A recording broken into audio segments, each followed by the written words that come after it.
ناظرین، کیا طالبان حکومت جو ہے یہ دھمکیوں پر اتر آئی ہے یا امریکہ کی 20 سالہ تباہی کا خمیازہ افغانیوں کو بھگتنا ہی ہوگا؟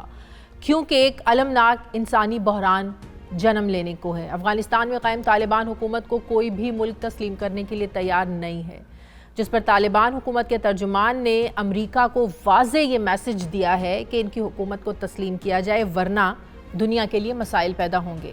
جہاں طالبان اپنی حکومت تسلیم کروانے کے لیے دنیا کو کبھی گزارش تو کبھی دھمکی کے انداز میں بات کرتے ہوئے نظر آ رہے ہیں، وہیں بھارت نے بھی افغانستان پر ایئر سٹرائک کی دھمکی دی ہے۔ بھارتی ریاست اتر پردیش کے ہندو انتہا پسند وزیر اعلیٰ نے ایک تقریب سے خطاب کرتے ہوئے کہا کہ طالبان کی وجہ سے پاکستان اور افغانستان دونوں متاثر ہیں۔ اگر انہوں نے بھارت کی طرف کوئی پیش قدمی کی تو بھارت ایئر سٹرائک کے لیے تیار ہے۔ یوں ہندوتوا ذہنیت کے مالک وزیر اعلیٰ نے افغانستان کو براہ راست جنگ کی دھمکی دے ڈالی ہے۔ افغانستان دنیا میں امن یا جنگ کی اس وقت علامت بنا ہوا ہے۔ اس وقت عالمی ممالک کانفرنسز میں جتنے بڑے ایشوز پر بحث ہو رہی ہے اس میں افغانستان کا مسئلہ سر فہرست ہوتا ہے، ایجنڈے پر ہوتا ہے۔ 20 سالہ جنگ کے بعد شکست خوردہ امریکہ تو افغانستان سے نکل گیا، مگر اس کے نکلتے ہی افغانستان میں ایک کے بعد دوسرا بحران جنم لے رہا ہے۔ اس سے ہمسایہ ممالک تو متاثر ہو رہے ہیں، بلکہ خدشہ یہ ظاہر کیا جا رہا ہے کہ یورپ اور دیگر ممالک بھی اس سارے بحران کی لپیٹ میں آئیں گے۔ افغانستان میں پیدا ہونے والا انسانی بحران پاکستان کے لیے مشکلات پیدا کرنے جا رہا ہے۔ ایک رپورٹ کے مطابق افغانستان میں بڑے پیمانے پر نقل مکانی اور غذائی قلت، یہ سب صورتحال یہ پاکستان پر ہی اثر انداز ہوگی۔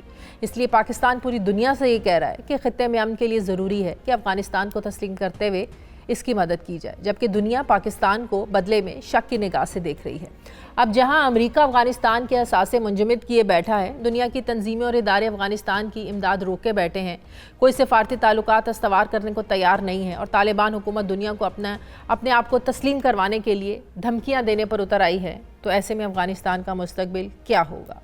میں بات کروں گی، مجھے دفاعی تجزیہ کار جنرل ریٹائرڈ اعجاز اوان صاحب جوائن کریں۔ السلام علیکم، بہت بہت شکریہ جنرل صاحب آپ کا۔ جنرل صاحب، صورتحال یہ ہے کہ پریس کانفرنسز میں یہ کہتے کہ ہماری مدد کی جائے، یہاں انسانی بحران جنم لے رہا ہے، ہم ان تمام اصولوں کی پاسداری کریں گے جو دنیا کے ساتھ طے ہوئے ہیں ایک معاہدے کے تحت۔ اب صورتحال یہ ہے کہ طالبان دھمکیوں پر اتر آئے ہیں کہ دنیا کو بھگتنا پڑے گا، ساری دنیا پر اس کے اثرات ہوں گے۔ کیا حالات دیکھ رہے ہیں سر آپ؟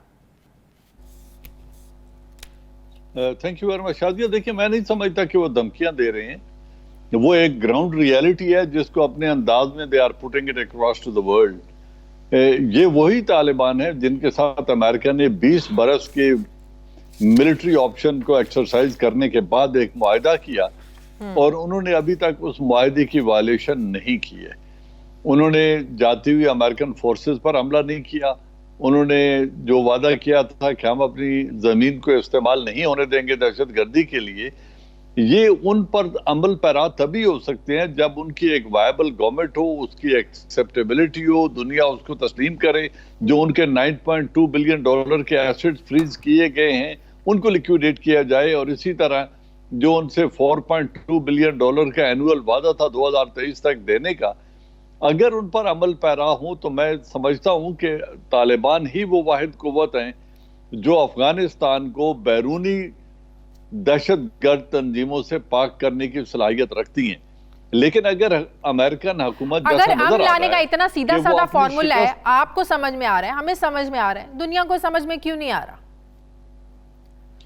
دنیا اس کو سمجھنا چاہتی نہیں ہے، کیونکہ امریکہ اپنی شکست کا بدلہ لینے کے لیے جب اس کی ملٹری آپشن ناکام ہوئی اور انہیں یہ کہنا پڑا اپنے سینٹ میں کہ ہم 20 برس کی ناکامی کے بعد وہاں سے لوٹے ہیں، تو اب وہ اس کا انتقام لینا چاہتے ہیں طالبان سے کہ وہ کامیاب نہ ہوں۔ لیکن وہ پھر ایک بار بھول رہے ہیں کہ اگر وہ کامیاب نہیں ہوں گے اور وہاں پہ کیوس کریٹ ہوگا تو دنیا کی تمام دہشت گرد تنظیموں کو ایک بار پھر اس بروکن افغانستان میں یا جو ڈس آرڈر کے شکار افغانستان میں ان کو پناہگاہیں مل جائیں گی۔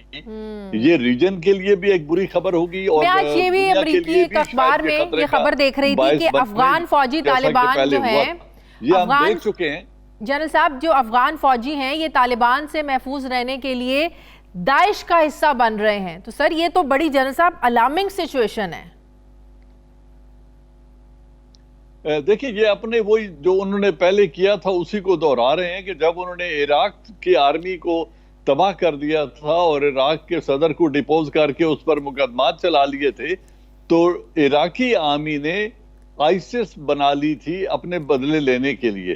تو اگر وہ اسی پیٹرن کو یہاں ڈیلیبریٹلی دہرانا چاہتے ہیں یا اس سے صرف نظر کر رہے ہیں، تو یہ بالکل ایسا ہو سکتا کہ اگر ان سولجرز کو جن کی تربیت ہندوستان نے کی، وہ سولجر جن کی تربیت خود امریکہ اور کولیشن فورسز نے کی، اگر ان کو تنخواہیں نہیں ملیں گی، اگر ملک انسٹیبلٹی کا شکار ہوگا اور ان کو باہر کوئی پناہ بھی نہیں دے گا، ریفیوج بھی نہیں دے گا، تو وہ کوئی نہ کوئی تنظیم جوائن کر سکتے ہیں، جو بڑی انفارچونیٹ سچویشن ہوگی ریجن کے لیے اور پاکستان کے لیے. جلسہ ایسی صورتحال میں جب پاکستان کہہ رہا ہے کہ آپ ان کا ساتھ دیں، ان کی مدد کریں، اب جو مغربی دنیا کا ایک بلاک بن گیا ہے، کیا یہ ہمیں ایف اے ٹی ایف سے نکلنے دے گا جنرل صاحب؟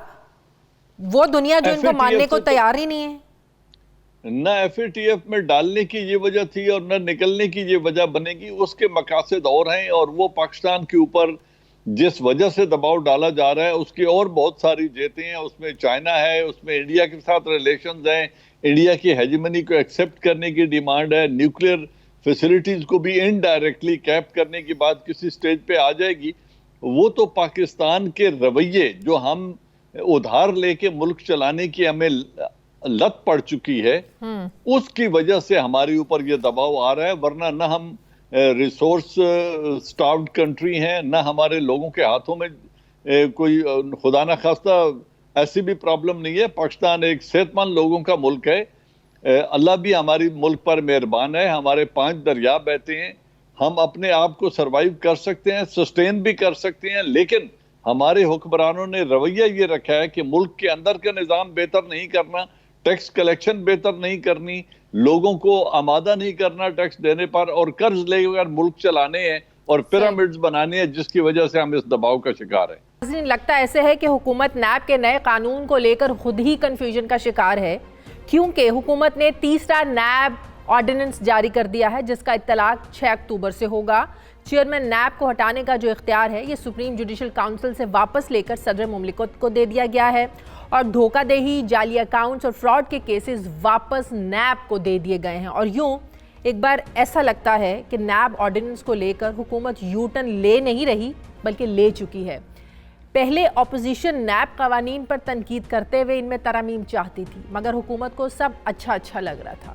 تاثر یہ بھی تھا کہ حکومت پر تنقید کرنے والے ہر اپوزیشن رہنما کی جو فائل ہے یہ کھول دی جاتی ہے، اور اس طرح نیب اس حکومت کے 3 سالوں میں سب سے زیادہ متحرک ادارہ رہا ہے. یہ حقیقت ہے. لیکن اچانک حکومت نے خود ہی نیب کے قانون کو صدارتی آرڈیننس کے ذریعے بدل دیا، جس میں بہت سے اپوزیشن بینچز پر بیٹھنے والوں کو بھی فائدہ پہنچنے کی توقع تھی. اس سے پہلے کہ آرڈیننس کی تشریح میں کسی کو بھی فائدہ پہنچتا، حکومت نے ایک اور آرڈیننس نکال دیا ہے، اور یوں دوسرے کے بعد تیسرا آرڈیننس بھی آ گیا ہے.